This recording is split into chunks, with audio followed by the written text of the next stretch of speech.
It is being recorded because we have lots of volunteers who either A, weren't able to make it today, or B, live out of the valley or even out of the state. So this way we can make sure everybody's getting the same information as you are. And I'm hoping this will take about an hour and a half maximum, so if at any time you need to use the bathroom, just help yourself. It's right around the corner. Today we are going to talk about Quiet Water's history, programs, and fundraising. And this presentation is really based on the most common questions that I get when I'm out in the community or in volunteer orientation talking to each of you. And this is one of my favorite times of year because I know each of you. I've gotten a chance to get to know you through the interview process and working with you over the years.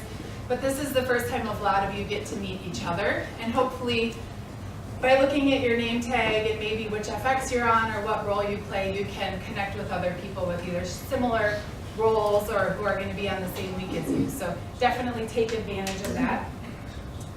We are going to watch a few YouTube videos, and then we're going to hear from Larry Weidinger, who handed out those bingo cards. And I've asked him to share a little bit of his perspective on volunteering from the perspective of a volunteer. And then we're going to do a Q&A, and then we'll be done. Sound good? Okay. Hopefully this is interactive and not me just talking at you, and that you feel more empowered when you leave this room. I'd like to begin with some introductions. So I'm Emily Sather. I'm the Community Engagement Manager with Warriors and Quiet Waters Foundation. This is my 5th season with the organization, and I'm especially excited. It starts 2 weeks from Monday, which is really exciting. And I'd like to introduce some other staff members that you're going to see along the way. So we have Brian Olson. Brian is the caretaker for Quiet Waters Ranch. So anytime you're up at the lodge, you'll probably come across his way. And then we also have Mike Powell. I'm the new guy. Mike just joined the team a month ago as the Director of Administration and Evaluation. We're really glad to have him on board. And I got Oh, nice. social media. I'm going to push the social media aspect of this. We're trying to expand our footprint across the United States. And the cheapest and easiest way to do that is with social media. So if you can get on our LinkedIn site, which we just started putting content on, Facebook, Instagram, like, share, follow, all that information's on this. And then in the next probably week or two, we'll be coming out with an official YouTube site as well. So share and get the word out. That's all I have. Awesome. Hey. All right, so I'd also like to introduce some board members. I know, we have one sitting board member, two sitting board members in the audience today. If you could, we have Brian Finnan. So don't treat him any differently, though. He's also but he's a volunteer. And then also we've got Nancy Sander, who's our newest board member. She hasn't even gone to a board meeting yet. So really glad you guys get to meet them. And then I'd also like to introduce any members of our National Advisory Board who are here, and I believe we have one person, and that would be the one and only Colonel Eric Hastings here in the back. So make sure you take a moment to meet him. He's Warriors and Quiet Waters founder. So. All right, so to get to know everybody else, please raise your hand if this is your first year volunteering for Quiet Waters. How about second year? Nice. Third year?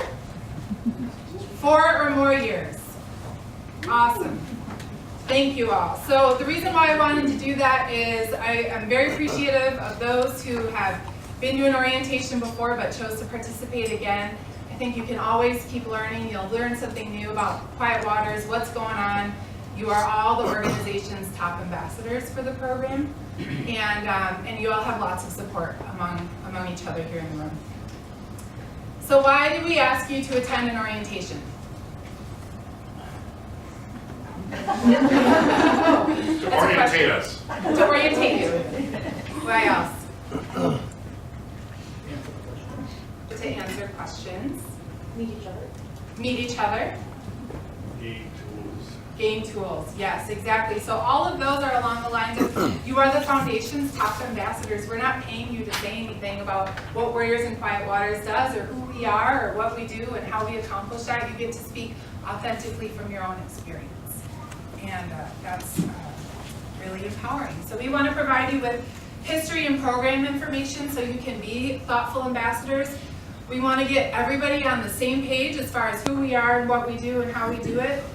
And also just to honor the fact that there are many ways to help. There are people here in the room who aren't going to be volunteering on an FX, but instead are going to be helping in the office, or addressing envelopes, or doing fly tying out at the ranch, or just it takes many people to make the mission happen. So next we're going to talk a little bit about why are you volunteering. And so I'd like to take 30 seconds for you to turn to your neighbor and tell them why you volunteer. And for those of you who are watching this video, please take the next 30 seconds to think about why you're volunteering. So I'm going to count to 30. Go ahead and tell your neighbor. Cliff's Notes version.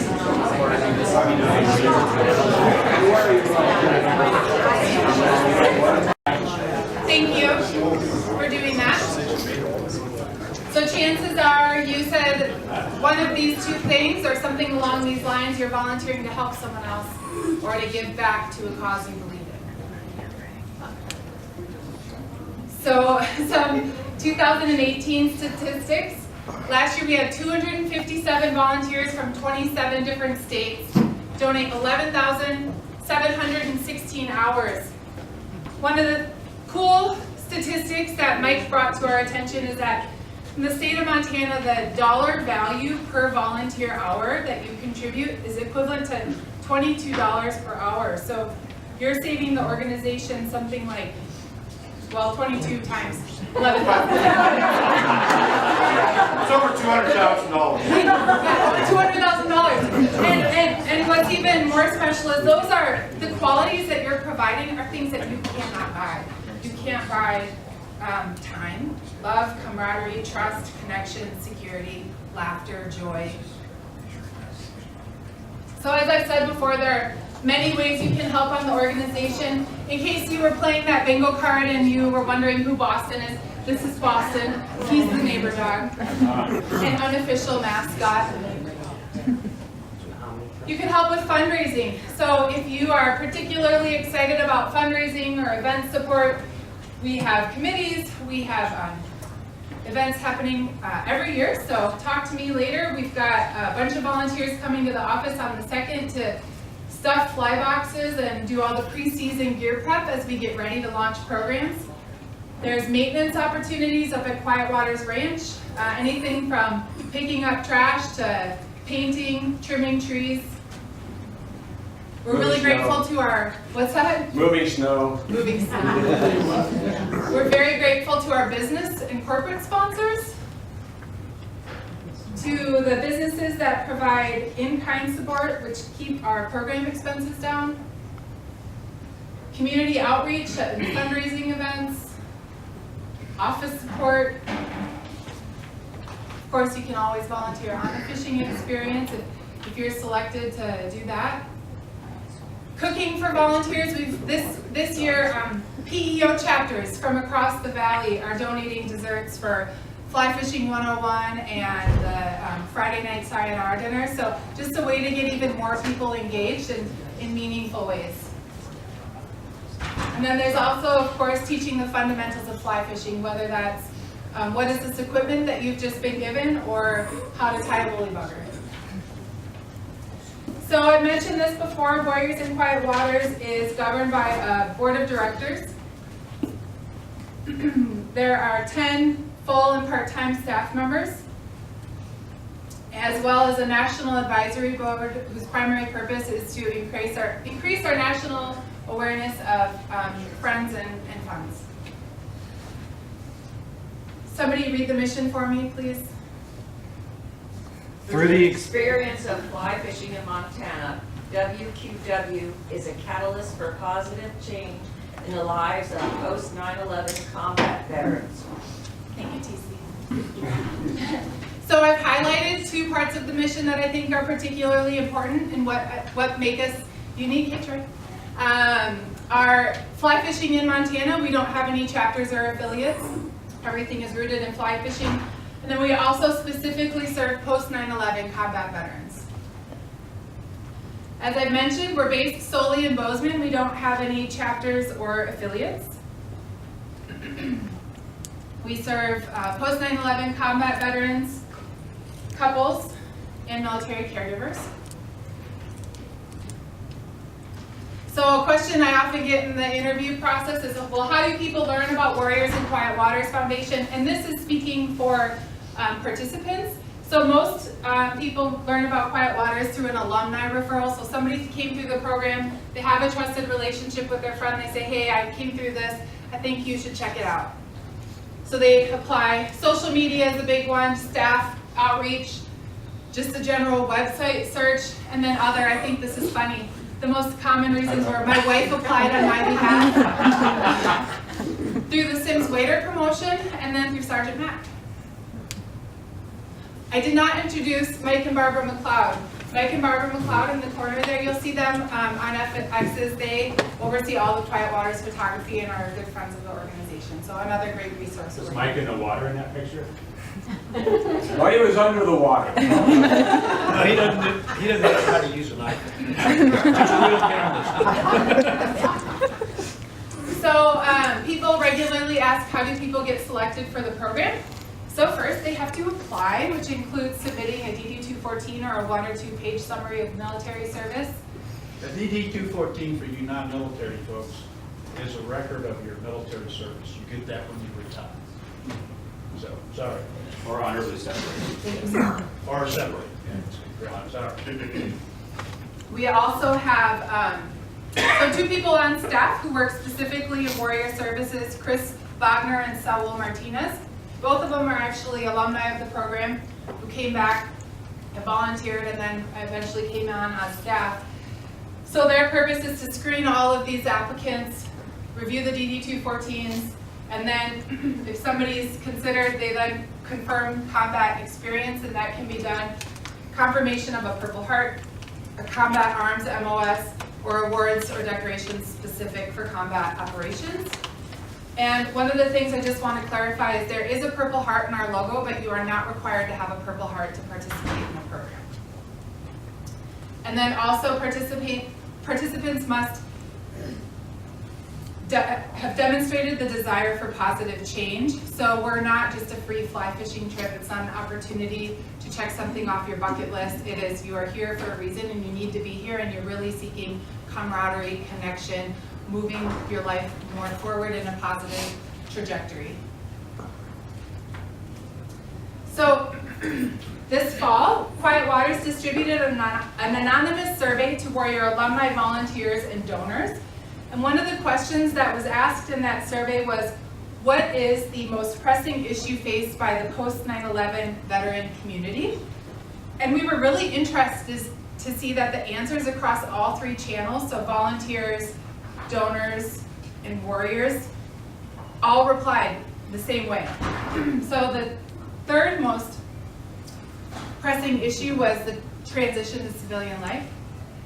The second was establishing a support network outside the military. And the third was mental and physical health. So I just bring this up because this is exactly what Warriors in Quiet Waters does. The outcomes are rooted in in enhancing the experience for people who are struggling with each of these 3 things. It directly correlates to our programs. I want to talk a little bit about Quiet Waters Ranch. So for those of you who haven't had the opportunity to go out there, or those of you who have, it's 112 acres north of town on Spring Hill Road. There are 3 stocked ponds. It's only about 20-minute drive from here and 15 minutes to the airport, so it's a really central location. Its physical accommodations really are rooted in promoting comfort and independence. It has a 6-bedroom home. This is Barnard Lodge on the right. This is a stocked pond in the front. Since this picture was taken, there's a concrete pathway that goes around to make it more accessible. And the red barn in the back is where volunteer team leaders, assistant team leaders, and moms or cooks stay during a fishing experience. Little tour inside the home. This is the kitchen. Just to the right of the kitchen, there's a platform lift, so the home is fully accessible.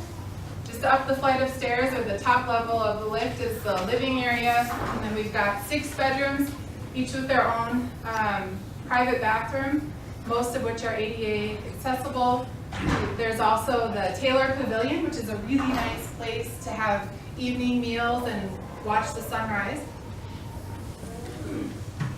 And then there's also a media room and a pool room, which were not must-haves on the list of things when we were looking for a house, but they came with the home, and it's a really nice bonus.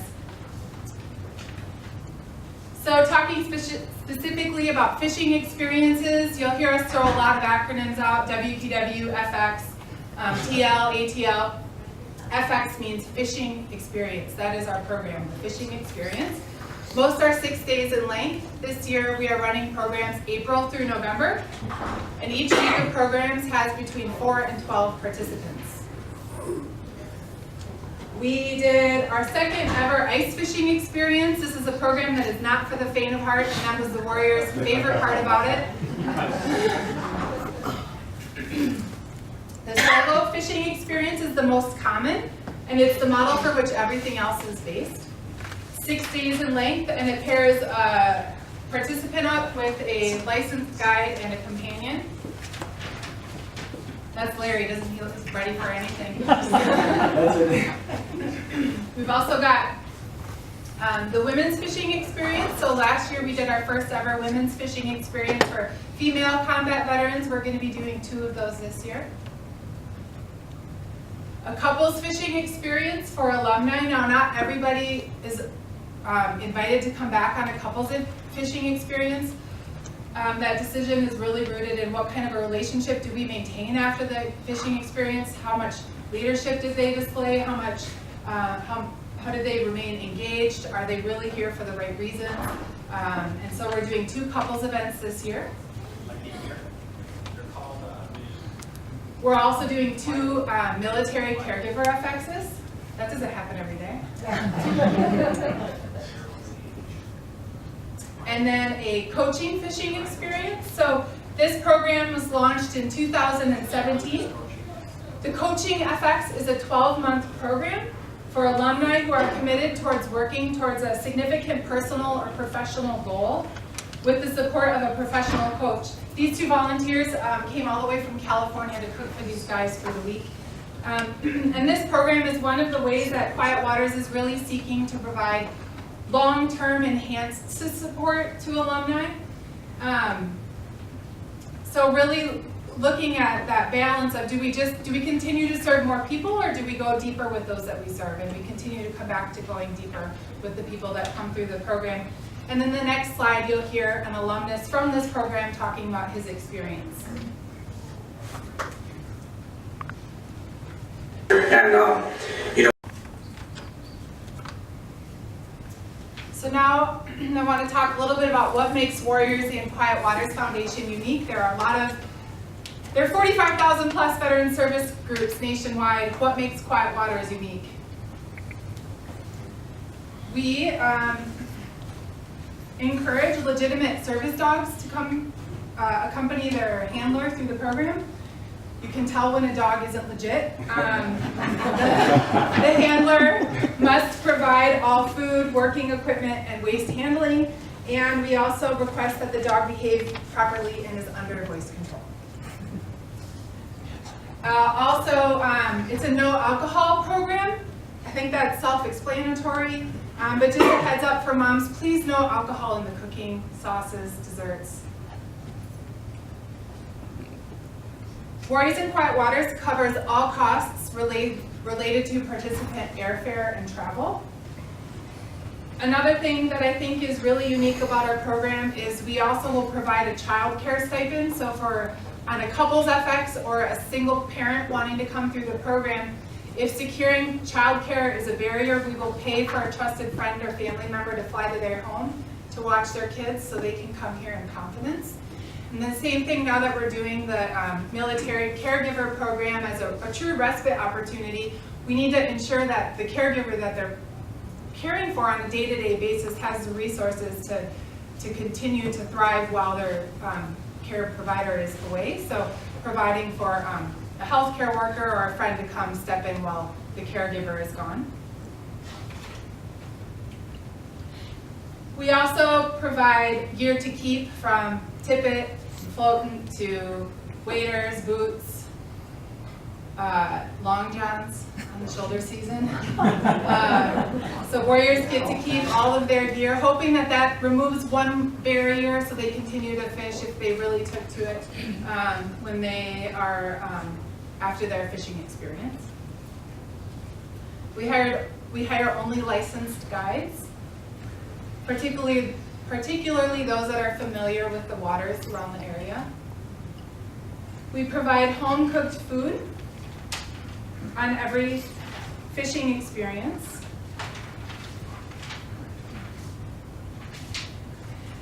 And I think the importance of this cannot be understated, that bonds are solidified over shared meals. People can tell the difference between Costco muffins and muffins that the moms made that morning. The food is made with love, and it sets the, Thomas, what is it that you say? You're the glue that holds the program together. The moms are the glue that holds the program together. They create the atmosphere, and everything else feeds into that. Moms and cooks. There's also male cooks, and there's also women that volunteer as moms that aren't actually moms. So, but they still, fill that role. Where do we fish? We fish the Yellowstone. It will probably look similar to this now. There's not enough snow there. Yeah, that's true. Or it could be the second ice fishing adventure. Yeah, right. We fish the Upper Madison, the Lower Madison. Private ponds, we're very grateful to the private landowners that let us access their property. It's very helpful on shoulder seasons when the water levels are super high. The rivers look like chocolate milk. It gives us a couple more options. And then spring creeks. And then Fort Peck in the instance of the ice fishing experience, that was not catch and release.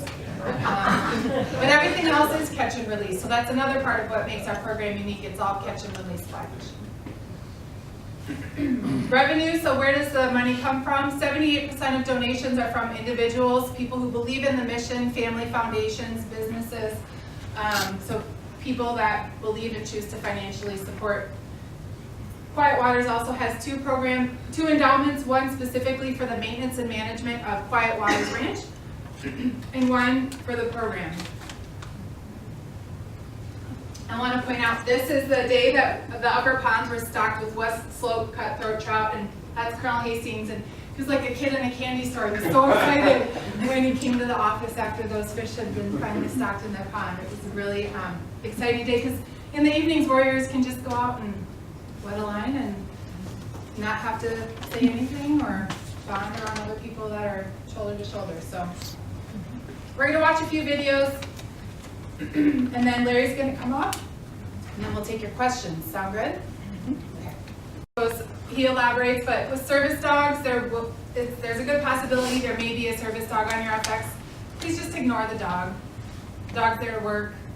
And when the point comes where the dog is not working, you'll know, they'll take the vest off, the dog will start playing, running around. So just be really respectful of that relationship. The dog's there to work, and it's not there to be your best dog buddy until you have permission, and then just make sure you're communicating about that.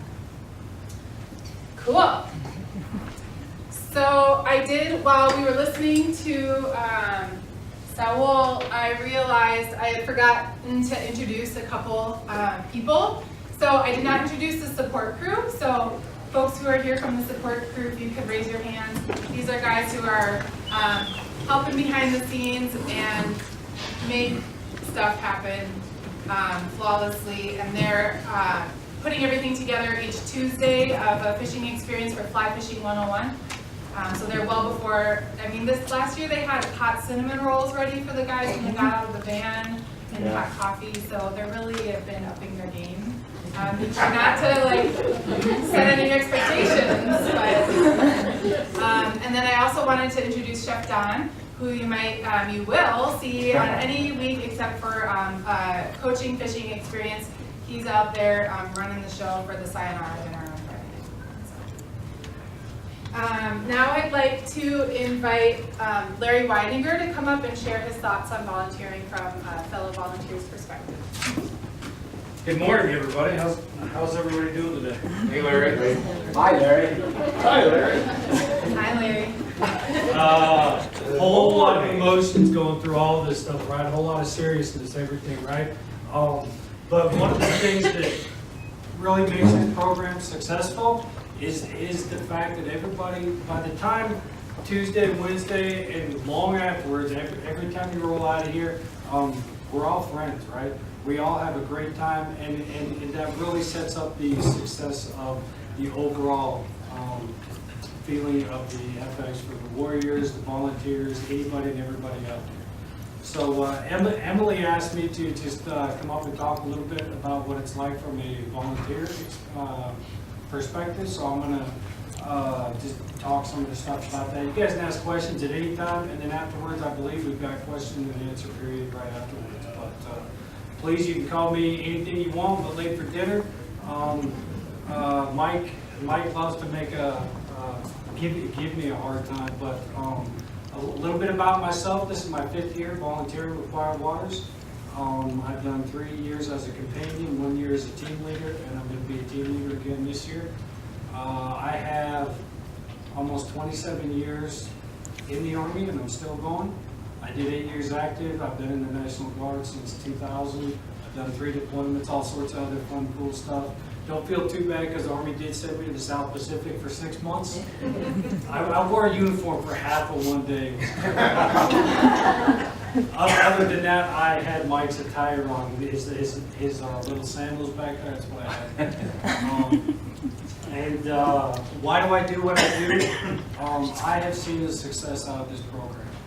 I have gotten one of my soldiers to come through here. I set him up, and Saul made him do the things right. Like they have to display that, hey, I want to further my own life. And so I have personally seen it with some of my own soldiers, and I really just want to give back. I've been there, done that. I've seen things, more than some, a lot less than a lot of other people. But I really just want to give back, and this is one of my ways to do it. I do have some notes here. I don't take notes or have talking points very much in my public speaking engagements, but this is really important to me. So just keep in mind throughout this whole thing about what your reason is for being here. So why are you guys here? Because each and every one of you people out here have a skill, an asset, an attribute, and ability that the outstanding staff of Warriors and Quiet Waters has recognized in you. There are tons of volunteers, right? They can't pick everybody, but everybody here has something that they view as an asset to this program. And so you just, it just, there is no job here that is not worthwhile, that is not needed. The staff works hard to set it up, but we as the volunteers are the day-to-day face of this program. We are the day-to-day face of the interaction with the Warriors. It is going to go back there and get them to get that, what was it, 47% alumni referral rate. We are the ones that people are going to walk out of here and say, this program is awesome. It helped me with this. I've gained friends with that. I got to enjoy Montana. I think every year that I volunteered here, at least 1 or 2 of those guys said, you know what, when I retire, or as soon as I possibly can, I'm coming back to Montana. And we as Montanans all know we don't like a whole lot of outside. But anybody that comes through this, the love of Montana gets them to come back here. And that is because of the people that are right here in this room. How you interact with them, that Montana lifestyle, that genuineness, that caringness, it's just an awesome thing to be out there. So I'm just gonna provide, some more of my experience. The one thing I want to talk about is just some general comments first, right? It is always about the Warriors. It's always about the Warriors. We all have our reasons for being here, right? We can use that to facilitate making it about the Warriors. In all the FXs that I've been on, the successes that I've seen, and I believe I haven't seen any failures at all ever come through this program. I've seen nothing but success. Me personally, I gain a lot out of it, right? And then what the interactions that I have with people afterwards. But it's all about success and taking care of the Warriors. Everybody in here, there's no oath of service or anything, but y'all are in the Army right now, right? For at least one or two specific things. Be on time. Be on time. Have the right gear. Know what you got to do. Be on time. Because once again, we're the face, right? If these guys come out here and they see that, Mike has not got his gear loaded because he's Joe Schmecklap today and he wanted to sleep in and he didn't get his boat ready and his camera gear and all that stuff, and Barbara's hounding him, whatever, then they're going to think that's what everybody's like, right? The one thing that's always kind of fluid with time, really, is dinner. Really, it seems like dinner just, kind of comes and goes, but it's all really good. No plan ever survives first contact with staying in the Army, right? Like, you have the best laid operation plan laid out. Once you start hitting the road, nothing is going to go exactly to time. But it is our responsibility as volunteers to make sure that we are there on time with the right gear, because that's only going to make sure that the rest of the day flows as well as it could, it should, and that give them what's the word I'm looking for? Just giving the Warriors knowing that we care enough to be there to be on time. Not everybody that volunteers here has military experience, and that is a concern for some. A lot of people will come up and say, "Man, I don't know. I've never been in. I don't know how to interact. I don't know what to talk about. I don't know what these guys are like." There are lots of reasons for you to be able to bond with people: your job, your personality, just your ability to talk, your likes in life, your family, the love of Montana and love of fly fishing, right? Those are two things that pretty much everybody, if they don't have it when they come here, they'll have it when they go. So we're going to talk a little bit. I want to give my perspective on the warrior mentality, right? I've seen a lot through different people. I've had a lot of friends. I've been in, like I said, almost 27 years. I've been deployed to the Middle East 3 times. I've been in lots of great countries. Had a lot of wonderful times. Had some times that, hopefully that they'll just be a memory for me someday. One of the things that is important to know is these guys are going to be a bit standoffish at first, right? They are fiercely independent. Who do they trust? We are used to, as warriors, we're used to trusting our small little team, right? The guys to my left, the guys to my right, those are going to be the ones who get me through the shit that I'm about to go through, sorry. Those are going to be the ones. But being in the military, we all know that because of the guys to my left and right, and I have to trust them to get through the experiences that I'm fixing to go face, I have to build that bond and that trust quickly with them. We are all very well experienced in that. Just give them some time, right?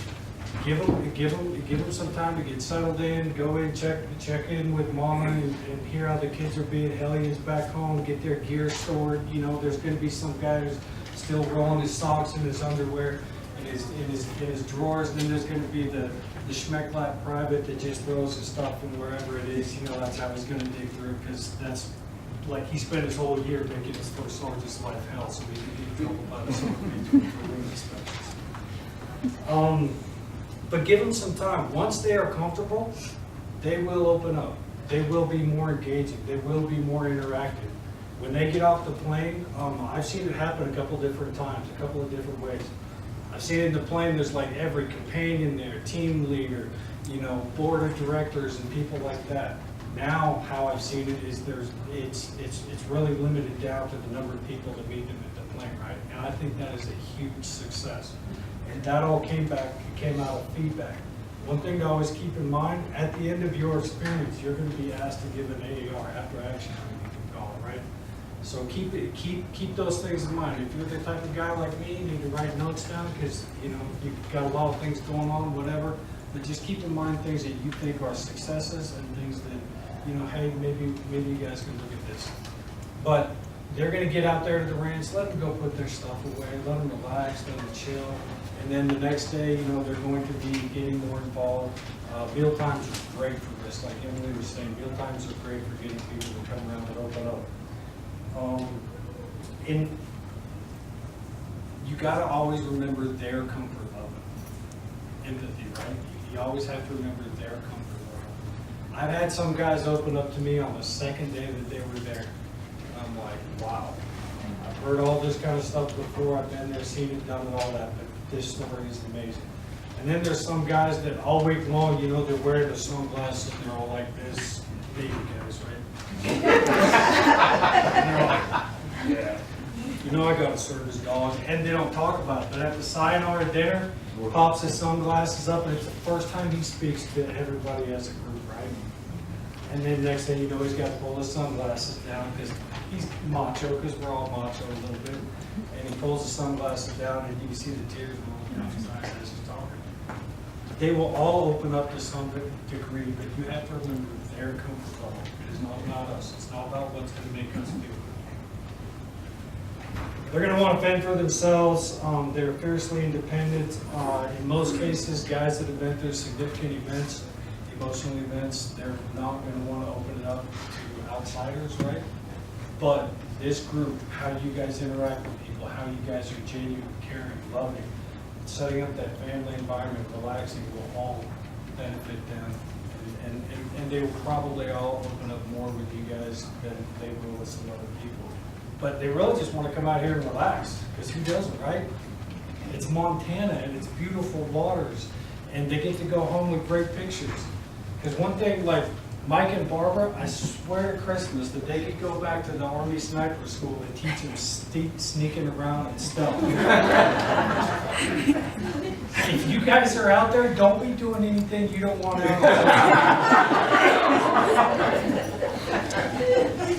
Because you can be sitting there floating down a river, walking through, you know, a creek bed somewhere, something like that. You're like, ooh. You know, and there's both Mike and Barbara, and they're both extremely well. You just do not know. So how are you guys going to be successful? Saul said it a bunch of times, but just be yourselves. Be genuine. Be open. Sit there and just talk to them. Treat them as normal people, because guess what? We are normal people, right? We just have different experiences. Be a good listener. Being a great listener will help them feel more comfortable, open up more. And even if they don't open up, just them having a comfortable experience and good relaxing downtime that week is going to help them. And once again, it's all about warriors first, right? That's what we're here for. Mingling around, right? Who here won bingo? There's lots of people. But we haven't picked the prize yet. Right. There's lots of people that got the whole bingo thing. I love that bingo idea, y'all. I'm actually going to take that and implement it back in my battalion. Because I have some really introverted people in my battalion back home where they think it's like they're extroverted if they stare at your shoes versus their own shoes. Super smart. I'm like the dumbest country hit guy in my entire unit. But just mingle around, get to know. And it's not like, one of the things that will help them become more comfortable that I have seen is when, like, you know, Dave was one of my one of my companions last year. When Dave and I go up and start chit-chatting, you know, those guys are over there, and they're like some teenage kids, you know, they're like this. But, you know, they see Dave and I, or Jack and Ted talking, whoever, people just interact and mingling around. Set that tone for them. Set that tone and let them know it's okay to go out there and start talking and moving around. Well, I've got 3 minutes. Ooh, let me smoke through this. Everybody tells me I talk too much.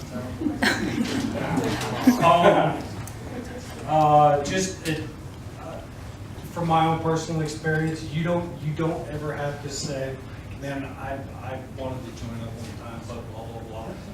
We all know, or the Warriors all know, that you guys care about them. That's why you're here. You do not need to prove anything to them Moms, you guys set the biggest tone, like Tom was saying, I say it every year, the moms set the tone. The family dinner set the tone, right? For the success there. Once again, I go back to knowing their comfort level. I'm not a hugger, right? Quiet Waters has helped fix me in that. Hugs are tricky though, right? It's not about what you do. If you're a hugger, forget about it, right? Let them, you just kind of got to judge it. But hugs can be good, they can be bad, remember that. If you're offended by cussing, get over it, y'all. It is part of our culture as warriors. It's part of our culture. You can read about that in Mike's Clovers.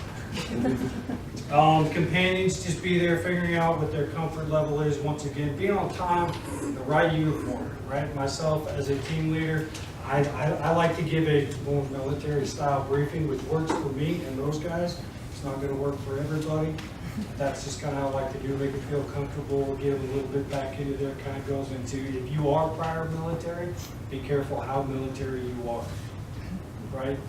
You do not want to be so military that you're like, oh Jesus, here I am, first sergeant's going to be coming through my room in the morning. You know, you just be careful of that.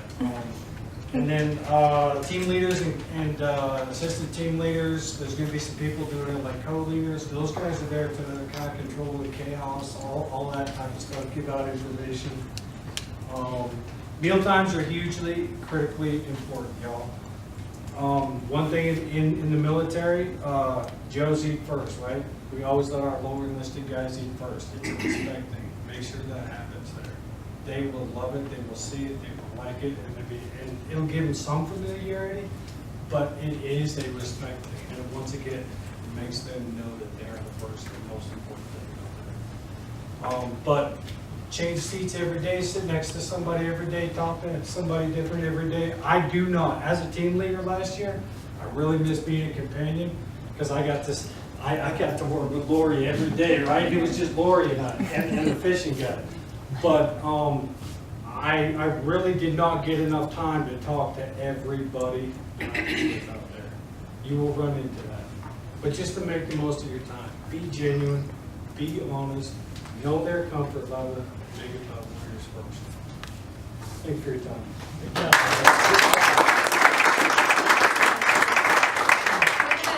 Larry, we're going to end with Q&A. If anybody has any bingo cards that you haven't turned in yet, please turn them in to Larry and make sure your name's on it. Ted, do you have a question? Actually, I wanted to add on something to Larry there. Yeah. Larry said everybody needs to be on time.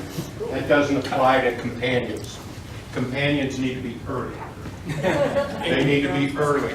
And the second thing that they need to do is they need to know that sequence better than anybody, including the team leader and the assistant team leader. Larry, do you agree with that? Yes, very much so, because as a team leader, I was the controller of the chaos, right?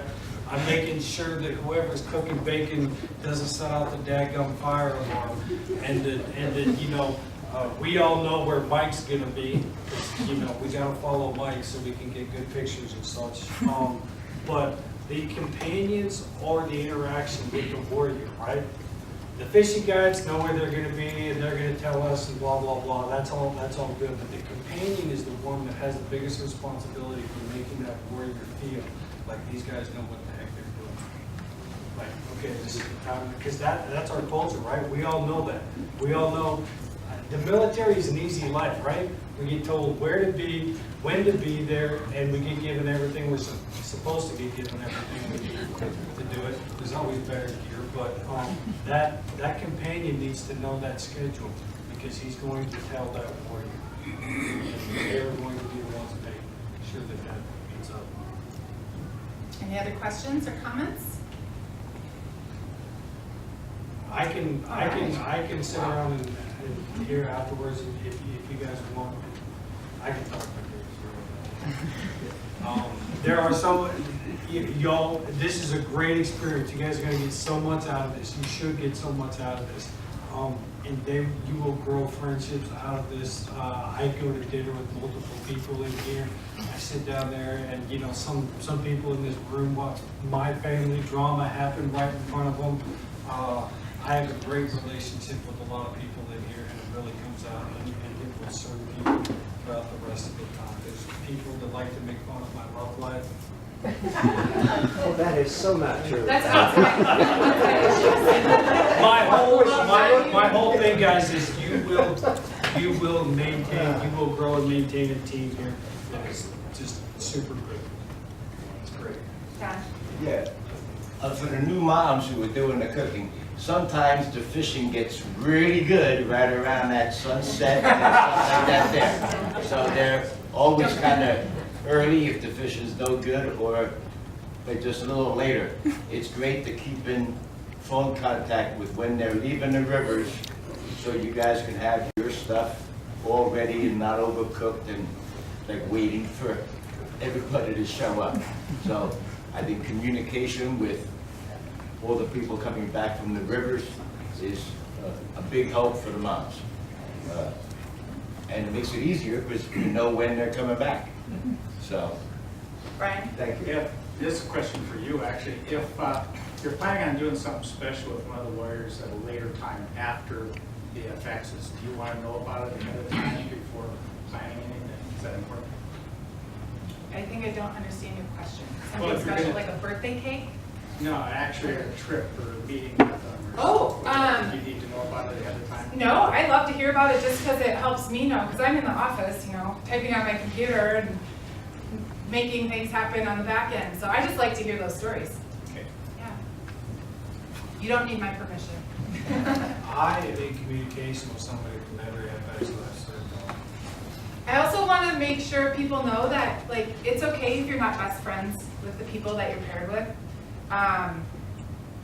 Don't go into it with the expectation that I'm going to make my best lifelong friend, but the purpose is I'm there for the week to be of service to this other individual. Oftentimes those relationships do develop, but if they don't, there's nothing wrong with you, and there's nothing, you know, there's nothing that's not bad. So, Paul? I think the most important word to remember is trust. Before that you can ever have any kind of relationship or be a companion of any type, you have to build trust. And that's just being there and doing what is necessary, being helpful when asked. Because once that trust is built, you will see a dramatic change. We've been here enough times that from Monday to Sunday or Monday to Saturday when they leave is a dramatic change and life-changing. And it all starts with trust. Anything else? Mary Grace? I was going to say the comment about being a good listener, I think sometimes the distinction is between being an active listener versus being a passive listener. A lot of us, and we're all guilty of this, tend to listen with an intention to respond. And the real point is to listen to hear what they're saying. And you don't have to respond. And you should be focused on listening to what they're saying and have the impact on you, and then let them, you know, respond that way. Because there doesn't have to be a response. In fact, that goes along. But the empathy, I think, is more about listening actively, where sympathy is more listening to impart what you want. And that it's more important to be an active listener. Anything else? All right, thank you guys all so much for being here today, and I just wanted to close with a closing words from Colonel Hastings of gratitude, and then you're free to go explore the museum, or we're not paying for your admission though. But take advantage of that since you're here. Oh yeah, and then can somebody please pick a number, Colonel, could you pick a number between 1 and 18? Eric?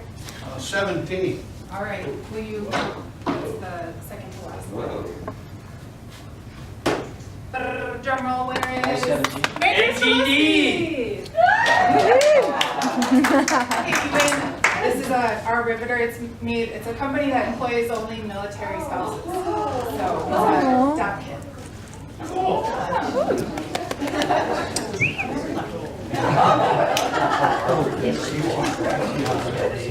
So, Emily said you have 2 minutes. I have a few notes I want to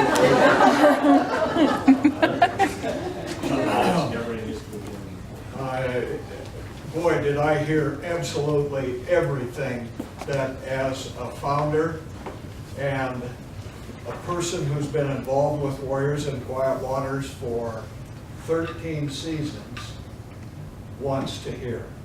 Especially the word about trust. That'll come. But also about being a servant. You know, as children, we learned that when we went to church, we learned what it was like to be a servant. If you're a volunteer with Warriors and Quiet Waters, you are a servant. And the reward is as powerful for you as it is for the person who's going through the program. And I know with 100% certainty that every single one of you has the capacity and the ability to be a successful volunteer, whether you are the team leader or a companion or whatever. With the single exception maybe of a Marine, he thought he was still a Marine and he decided he was going to help the guide. The guides don't need help. Do not grab the goddamn fishing line because you think you know best about the way the guy should be controlling the fish in the water. I mean, that was the straw that broke the camel's back. I thought Dave Cumling was going to kill him. In other words, if you're a companion, your duty is to befriend the warrior. And you do that carefully. I do want to tell one short story. Conceiving Warriors in Quiet Waters, I made a trip to San Diego. The hospital was overrun with not dead bodies, but half bodies, three-quarter bodies. They were just overwhelmed at the Naval Hospital, San Diego, Balboa. They were on gurneys in the hallways. They didn't even have curtains but separating them. They had, those trees that carry all kinds of fluids and other niceties. Those were just sitting beside them, and you'd kind of work your way in between all of these beds. And I asked for the person in charge, and the doctor looked at me like, what do you possibly mean? I said, well, who's in charge of casualty care, post-recovery casualty care? Well, that would be Navy Captain, retired Jennifer Town. And an absolutely astounding person, beautiful woman, I'm guessing 5'10", and had retired in order to take that job. She was promised by the admiral running the hospital that he was going to recommend her for flag rank. She said, no, I want this job. And she was a comprehensive combat casualty care officer. We met her, and I took her downstairs with my friend Eric Jones, Rico Jones. And he had just come along with me because he said, what are you doing in California? He was my maintenance officer when I had command of the squadron. And he's one of the world's funniest people. And he also is maybe, that was based on a lot of knowledge about expectations of, well, you couldn't have gotten where you were without being a trustworthy person. And then she said, I want you to meet one of our warriors. She took us to a darkened room. Tim Jeffers was in there. Was missing both legs right at the crotch. Had a leather helmet on his head to protect his brain because he was missing a piece of his skull the size of my hand that was implanted in his stomach. You can read his story in the National Geographic, December 2006. And Tim Jeffers is rocking back and forth. He had dark glasses on. He had photophobia from the shock to his brain. And he wanted to meet a Marine colonel like a dose of clap. And so he's listening to me. I said, you know, would you like to go to Montana and learn how to fly fish?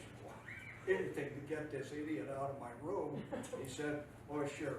Well, the king of empathy, Rico Jones, is a smallish guy. And he's down on his knees, and he's right next to him. He says, so, where are you from? Southern California. Well, I'm Mission Viejo. Well, I'm Westminster. And did you play baseball? Yeah, I played baseball. And he says, I think we played Mission Viejo. We did play you. We kicked your ass, he says. And they did. He actually was talking to a kid who played on a baseball team that his team opposed. And before you know it, they are having this conversation. Tim Jeffers is laughing.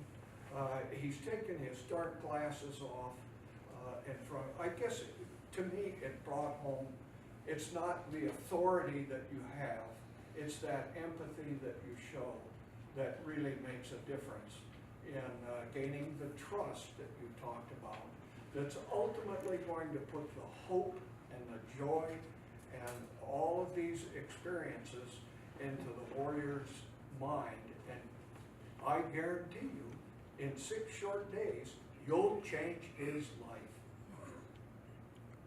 And he'll change yours, or she will. You're going to love doing this. Thanks for volunteering and coming.